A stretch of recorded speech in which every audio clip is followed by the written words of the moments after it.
to a happy Christmas then.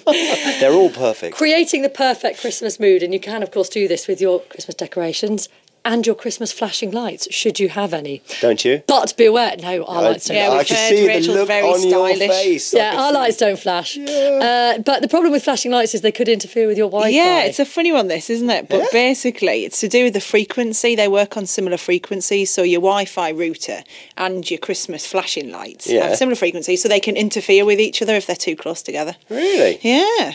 Keep them apart. Yeah, well, Right. that is Leave one of it, the lads. answers. It's not worth it. Yeah. Well, it comes from a report from broadband provider TalkTalk, who also say that 11 a.m. tomorrow will be the peak time for internet usage, and this is because of everyone who will be testing out all their gadgets at the same time, and again, that could slow down the internet. We can talk to Trefor Davies, who's Chief Technology Officer at Timico. Good morning to you, Treff. How are you doing? Can you just expand a bit on this Christmas lights problem then? Well, when the lights flash, they create all sorts of electrical noise that happens to coincide with the same frequency of the Wi-Fi. So it messes up the Wi-Fi.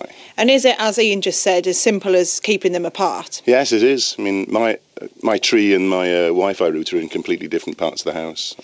Ian's very pleased there that he got that answer right. I thought you said wife there for a minute instead of Wi-Fi. Sorry. Keeping your wife and your Christmas lights apart. Well, that might help I'll as say well. wireless. In case it just blows up.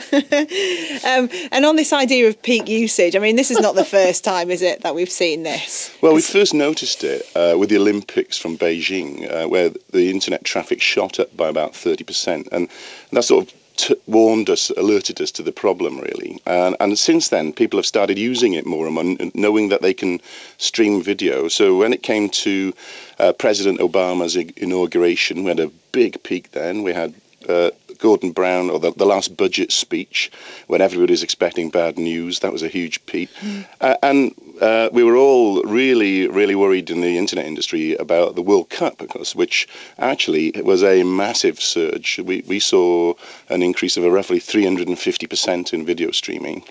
And the UK, for the England afternoon match, represented something like 25% of the world's video streaming traffic coming into the UK. It was massive. So they were watching it on telly and streaming it online as well? Well, wow. The problem was, of course, it was all during working time. Right. Although, the watching the telly bit, I mean, there are 6 people in our family, 4 kids. They've all got a smartphone with Wi-Fi. They've got iPads, you name it. Laptops. We can be watching the telly, and everybody also is using the internet at the same time. Yeah. And what difference does it mean for users then? Is it just a case of it slowing down, or can it shut down completely?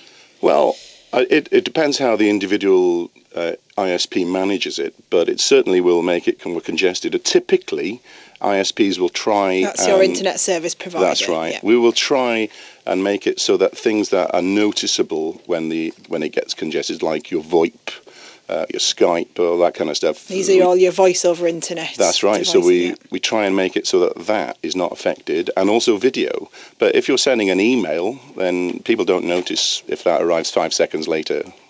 I'm frantically waving my arms at Steph because I want to ask a question concerning Skype. There was a report in one of the papers today that there is some kind of technical problem with Skype at the moment, and loads of people, including myself, will be using it to contact a family further afield and abroad over the Christmas period. Do you know anything about that problem and whether it will be resolved? I don't know whether they've fixed it yet, but Skype uses...